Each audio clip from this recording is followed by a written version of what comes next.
It's Tuesday, May 26, 2009, and it's got to be 420 somewhere in the world. I'm your host, Radical Russ Belville. Produced and distributed by the National Organization for the Reform of Marijuana Laws in Washington, D.C., this is your NORML Daily Audio Stash, the growing truth about cannabis.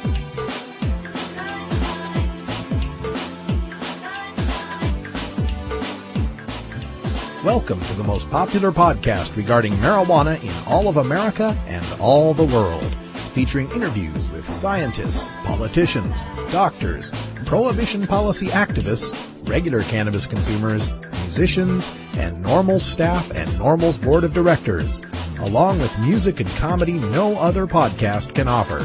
You can always find out more about our show at our website, stash.norml.org, and continue the education and conversation on our blog as well. We're ending marijuana prohibition with education, one listener at a time.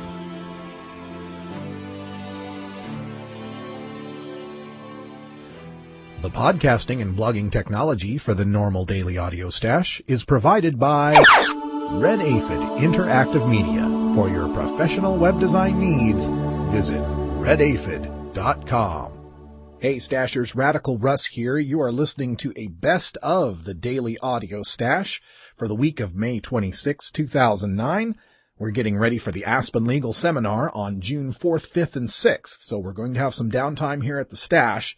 We're bringing back some of your favorites from the previous Daily Audio Stashes over the past 14 months, so you're going to get a little bit of Reefer madness, some stupid stoner stories, some great cannabis science from Dr. Mitch Earlywine, and some of my favorite songs from the Daily Toker tunes brought to you by MarijuanaMusicAwards.com. I'll have plenty of live information coming from Aspen Legal Seminar over the weekend of June 4th, 5th, and 6th, audio and video to be posted later. Thank you so much for understanding. Keep up on the blog at stash.norml.org. I'll be posting somewhat infrequently during these next couple of weeks, but if there's any new breaking news stories, you'll find them there on the Stash. We'll be back with all original shows on Monday, June 8th, 2009. So sit back and enjoy the best of your NORML Daily Audio Stash. Hello, I'm Paul Stanford from the Hemp and Cannabis Foundation, or THCF. Medical marijuana is legal in 13 states today, and THCF has clinics in 8 of those states. Our doctors help qualified patients obtain an authorization for medical marijuana in their state. Patients are eligible for medical marijuana with a history of either severe chronic pain and or nausea, cancer, AIDS or HIV, hepatitis, glaucoma, seizure disorders like epilepsy, chronic muscle spasms such as in multiple sclerosis or asthma, neurodegenerative diseases such as Alzheimer's, and gastrointestinal disorders like IBS or Crohn's disease. If you or someone you know has one of these conditions, our doctors will help you obtain a permit for medical marijuana. THCF Medical Clinics has offices in Washington State, Oregon, California, Colorado, Hawaii, Nevada, Montana, and now Michigan. Call 1-800-723-0188 or go to the web at hemp.org or 1-800-723-0188.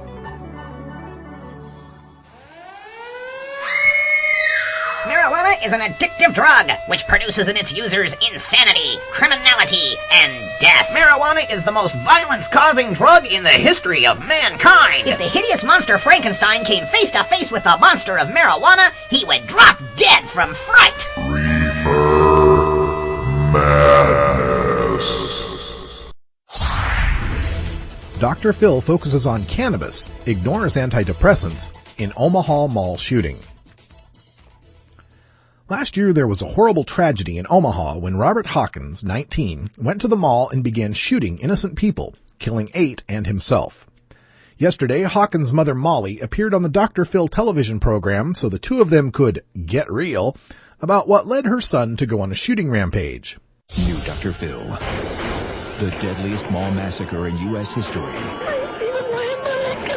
Now, I do feel responsible. did the teen gunman's mother Those people that Robert killed, they were entitled to be saved. miss fatal warning signs? Threats of killing or hurting people. And Did you smoke marijuana with this kid? what will this shooting victim say to her? You knew there was an AK-47. You can't ignore these signs. While Dr. Phil did emphasize Robert's troubled family life, history of depression and psychotic episodes, and easy access to an AK-47 assault rifle in exploring the reasons behind Robert's suicidal rampage, he also goes to great lengths to emphasize Robert's use of cannabis. One of his first questions to the mom is, "Did you smoke marijuana with the kid?" She admits that she had smoked marijuana with him once when he was 18 and a half on Thanksgiving. Dr. Phil references Robert's marijuana smoking 4 times, 3 marijuanas and 1 smoke illegal drugs. Do you suppose he's trying to influence his audience by leading them to think marijuana use turns people into violent sociopaths? Because if Dr. Phil is looking for a pharmacological reason for Robert's imbalance, he's not paying very close attention to all the possibilities. I ran a search on the Dr. Phil transcript looking for depressant, medication, and anti, and that brought me exactly 1 match in the entire 60-minute show, a reference to the time he was put on antipsychotics at the age of 3.5 following molestation. And that led me to my good friend the Google. I wonder what fascinating things I can learn about young male spree killers and antidepressant medications. Well, a look at the CNN website for Anderson Cooper 360 brought me an interview with one of his friends, Sean Sanders, who said he wasn't sure how depressed Robert was, but knew that he was on antidepressants for the last couple of months. Now, looking back to some of the horrible mass shootings perpetrated by depressed young men, some of which Dr. Phil mentioned on his show, we go all the way back to 98 in Kip Kinkle in Oregon. He was on Prozac. In Notice, Idaho in 99, Sean Cooper fired a couple shotgun rounds in his school. He was on antidepressants. Of course, the notorious Columbine massacre of April 20th, 1999, Eric Harris was on antidepressants, and Dylan Klebold's autopsy was never released. In May of 1999, T.J. Solomon in Georgia was on antidepressants when he wounded 6 of his classmates. In March of 2000, a 14-year-old girl named Elizabeth was on Prozac when she blasted away at students in Pennsylvania. March of 2001, El Cajon, 18-year-old Jason Hoffman was on Effexor and Celexa when he opened fire at his high school. April 10th of 2001, in Washington State, Corey Badsgard took a rifle to his high school, held classmates hostage while he was on a high dose of Effexor. In March of 2005, on the Red Lake Indian Reservation, Jeff Weiss, a 16-year-old, was under the influence of Prozac when he shot and killed 9 people. And in 2006 in Bailey, Colorado, Dwayne Morrison went to his high school, shot and killed a girl, sexually assaulted 6 others. They found antidepressants in his vehicle. It isn't even controversial to point out that these antidepressant drugs lead to violence and suicidal ideation among young men. Such warnings are clearly printed on what they call a black box label on these drugs. Antidepressants increase the risk of suicidal thinking and behavior in children and adolescents with major depressive disorder and other psychiatric disorders. The warning begins. Those risks must be balanced against clinical need, the label indicates, in a warning surrounded by a black box, hence the black box designation. The new warnings will be carried on all antidepressants, including Anafranil, Aventil, Celexa, Cymbalta, Deserel, Effexor, Elavil, Lexapro, Ludiamil, Luvox, Marplan, Nardil, Norpramin, Pamelor, Parnate, Paxil, Pexiva, Prozac, Remeron, Sarafem, Cerzone, Cinequan, Sermontil, Symbiax, Tofranil, Tofranil PM, Triavil, Vivactyl, Wellbutrin, Zoloft, and Zyban. And they say the names of medical marijuana strains are silly. Most of the rest of the civilized world won't even allow doctors to prescribe these medications to young people. But here in the United States, there is a lot of money to be made by scaring people to tell their doctor to prescribe the latest pill to make up for bad or negligent parenting. Why wouldn't Dr. Phil pay as much attention to the cocktails of antidepressant pharmaceutical medications Robert Hawkins was taking as to the cannabis he was smoking? Short answer? Cannabis doesn't buy any commercials on the Dr. Phil show.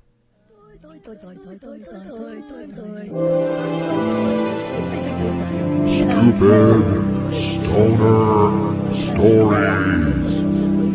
As a public service, NORML reminds you that smoking marijuana will not make one stupid.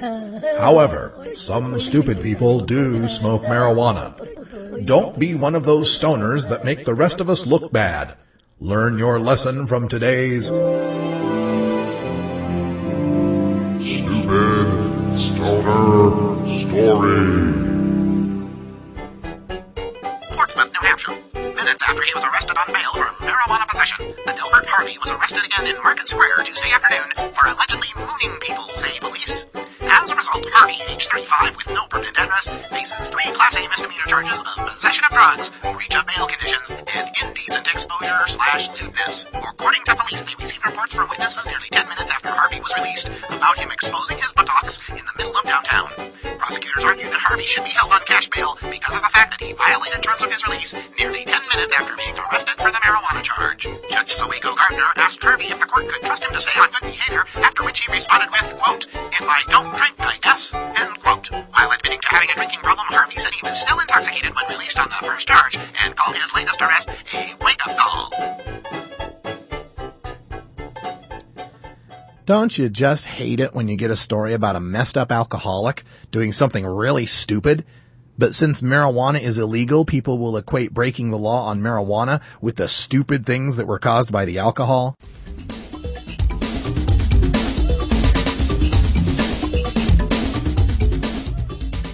There were 765,000 marijuana arrests in 2007. That's not for dealers and kingpins, no, that's just for simple possession. Multiply that by the average cost of each arrest, and what have you got? $7.6 billion spent on people just smoking some pot. That's enough money to buy health insurance for every child that needs it. That's enough cash to adopt every stray dog and enough left over to feed it. Mr. Obama, I kinda wrote this song for you. You got my vote for change. Now let's see what you can do. Visit NORML.org today.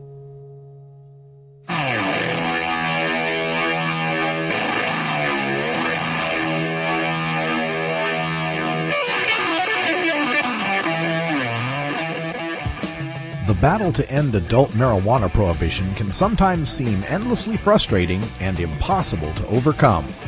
One way we bond as a community and draw strength to continue is by rejuvenating our spirit through art and music.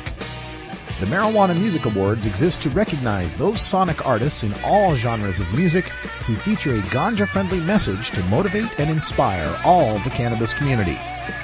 Our daily Toker tunes, brought to you by MarijuanaMusicAwards.com, feature the finest in blues, rock, jazz, hip-hop, rap, reggae, country, bluegrass, and dance music to enhance that 420 feeling and refresh all you stashers for another day on the front lines of the drug war.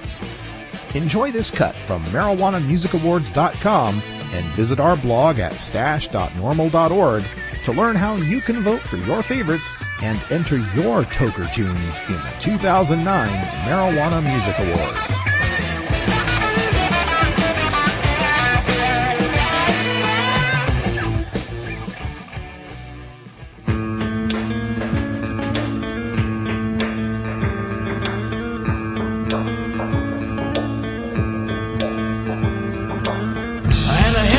Trouble, I was coming undone.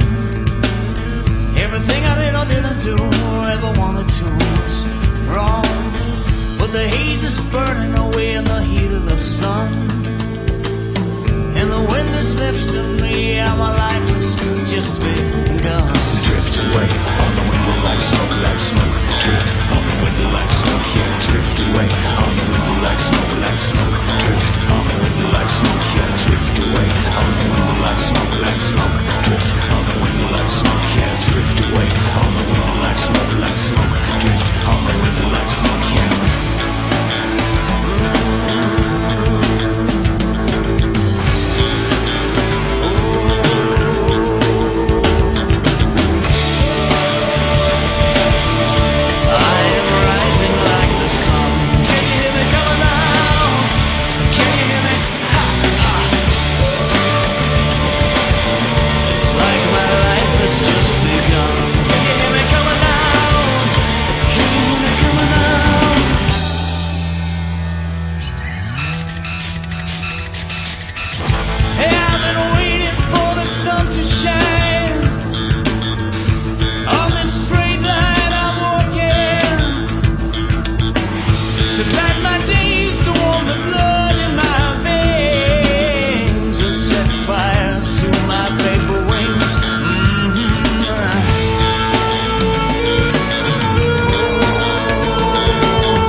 76% of Americans no longer support arresting and jailing marijuana smokers, and nearly as many support the medical patients having access to medical marijuana.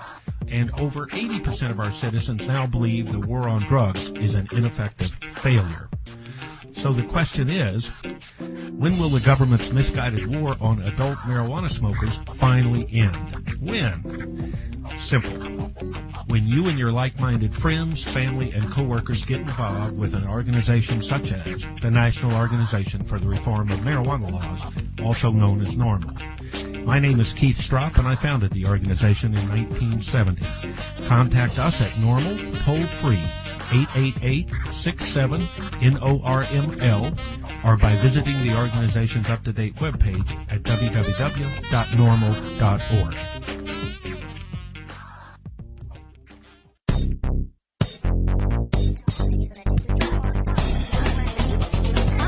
Who is telling you the truth about marijuana?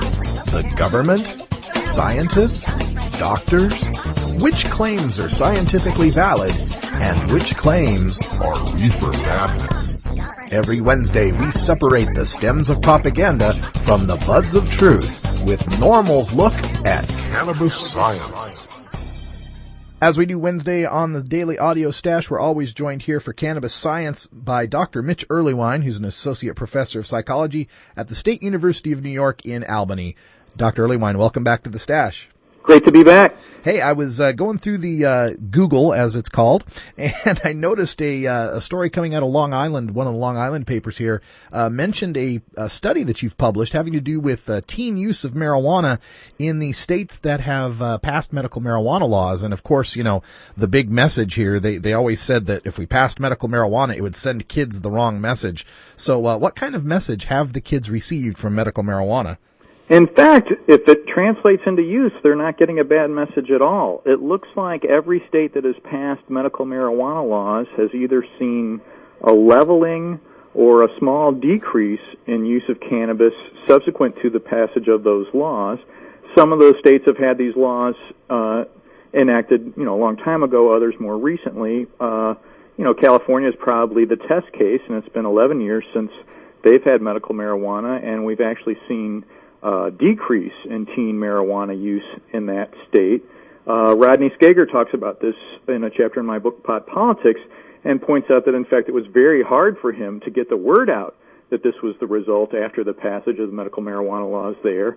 And I think it's intriguing that now that this has been replicated in several other states, to see that any concerns about medical marijuana passing some kind of bad message to teens doesn't seem to be the case, and it actually may be that teens see this as, something that it's for AIDS and cancer and things like that. I don't really want to mess with it. Or they may be more familiar with people who are users who can actually give them a valuable list of what are the pros and cons of use and encourage them to either wait until later in life or to not use cannabis at all. Well, I'm no social scientist, but I had my own theory on this, and it has to do with, kids being rebellious. They always want to rebel against what their parents do, and once marijuana becomes no longer this hip underground drug, and now it's just, granny's glaucoma medicine, it's not that hip anymore. It's funny how that whole forbidden fruit aspect seems to be quite the big deal. And so if suddenly you can't show that you're the hip person who disobeys adults in such a dramatic way by using this, maybe that really does take away some of the incentive to go ahead and try. Do you suppose that maybe teens are affected by any of these, these scary stories that we hear about teenage use and psychosis and the possible, lead to schizophrenia? Let's go over that a little bit and just, is that affecting the kids in any way, you think? I don't get that impression. Almost invariably, they know users. So they seem to know somebody who uses who isn't psychotic, and so when they hear about these kinds of things, I'm afraid it costs us some credibility as far as, how we talk to them and what they believe. So I'm afraid these little white lies about marijuana making you crazy hurt us down the line if I want to say something like, oh, by the way, methamphetamine can shrink your brain. And even though that's empirically supported, they might say, well, aren't you the guy who told me marijuana makes you schizophrenic? And then we sort of lose their attention.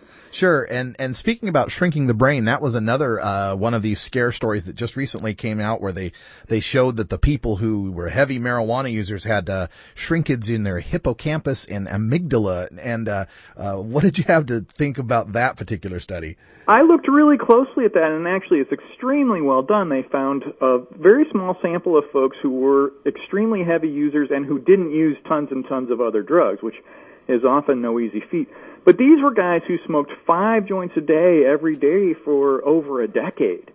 I mean, clearly that's going to, have some impact, as, any kind of drug would. And what we're actually looking at is really small decreases in brain areas that are involved in emotion and memory, which we know, cannabis alters. So yeah, if I, have to say something, don't smoke 5 joints a day every day for 10 years.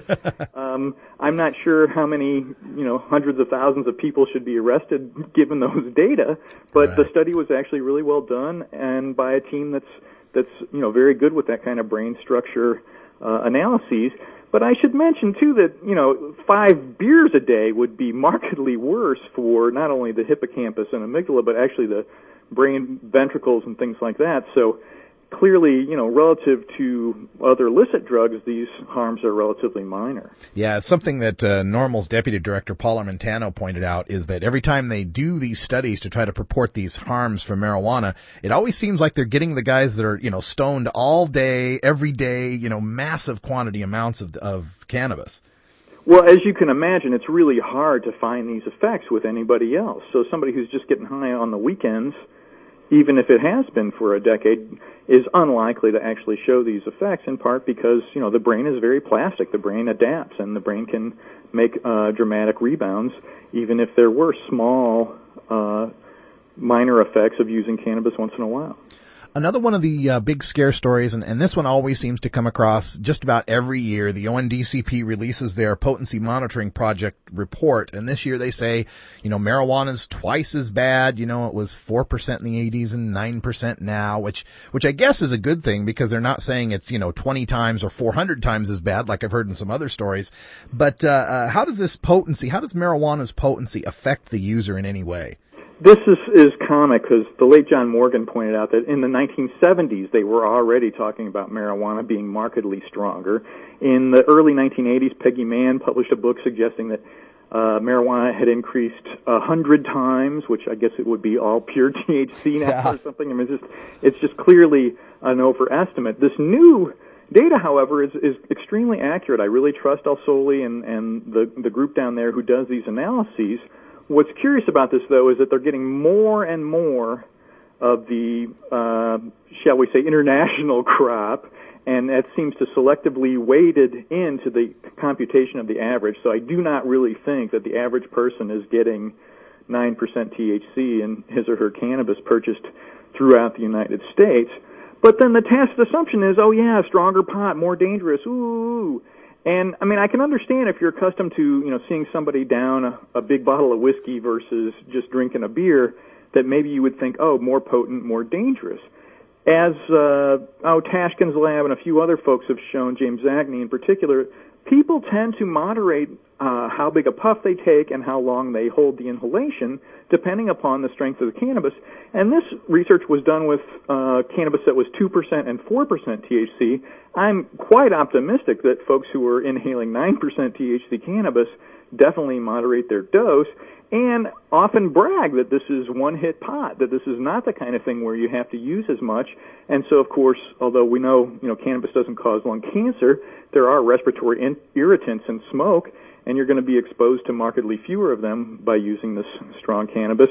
And, obviously I would encourage everybody to vaporize instead, but again, this doesn't seem to be the big horror story that some folks have sort of implied. Yeah, and we also find with potency that the iron law of prohibition kicks in, that, a prohibited product always becomes stronger as the bootleggers, it happened back in the 20s, as the bootleggers try to promote that product, and users that don't know what they're getting tend to want to go for the stronger varieties. They've shown those studies of the smokers in Amsterdam who tend to prefer the more moderate varieties of cannabis.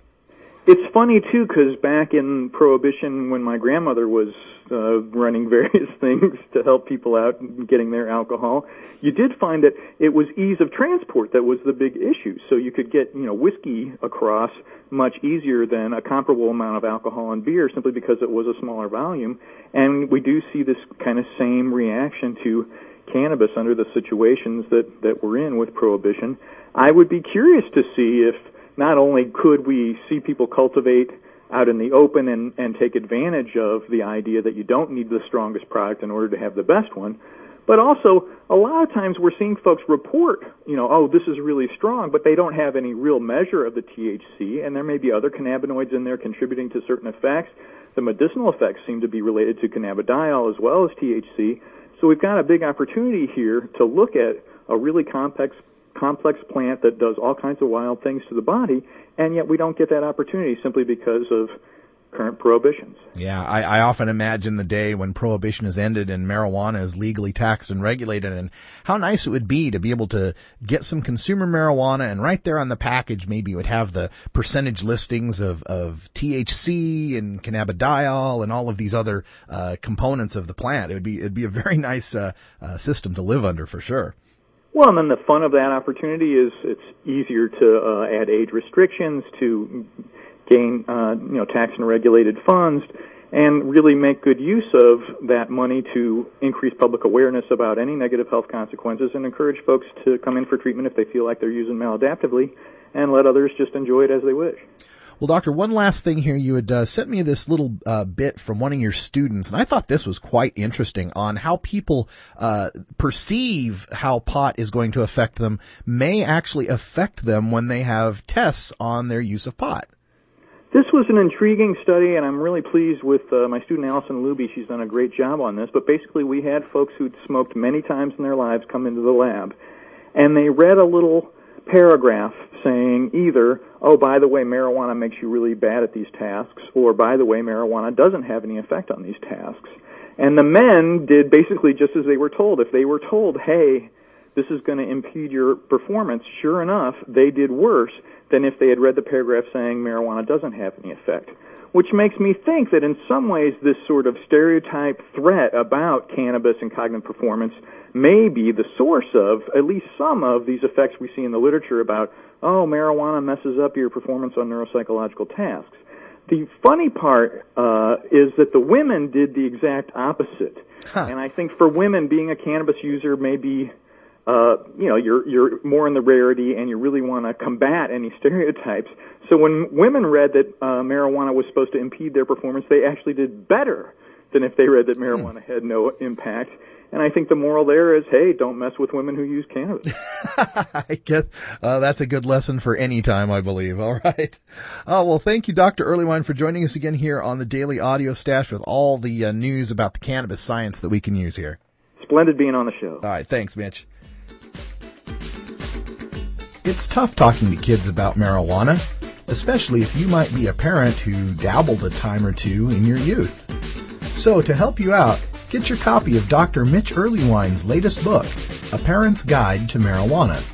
Dr. Earlywine is an associate professor of psychology at the State University of New York at Albany and an expert on the studies concerning marijuana, its effect on health and society, and the methodology behind the statistics. He is a frequent guest here on our Daily Audio Stash. Dr. Earlywine lays it all out without the propaganda and scare tactics that parents know won't work with teenagers. He presents a rational understanding of cannabis, what it is and what it isn't, and why kids shouldn't be using marijuana. You can order today through Amazon.com or check our links at our blog, stash.normal.org.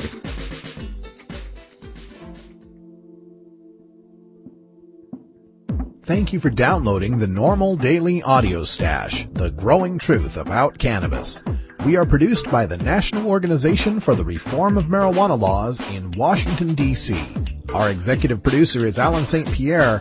Our deputy director is Paul Armentano. Our webmaster is Brian Judy. And web production is provided by Red Aphid Interactive Media. As always, you can catch up on the latest information about marijuana at www.redaphid.org. stash.norml.org, and you can interact and download from our Audio Stash blog at stash.norml.org.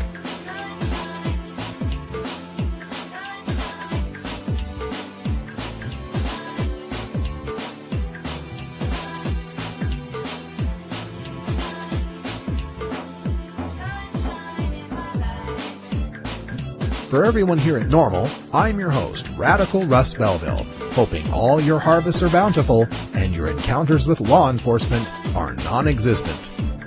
Thanks for tuning in to this Best of NORML Daily Audio Stash episode. We really appreciate it, and remind you that we'll be back with new shows on June 8th, 2009. In the meantime, get involved. Join NORML at norml.org today. And until next time, take care of each other, Tokers.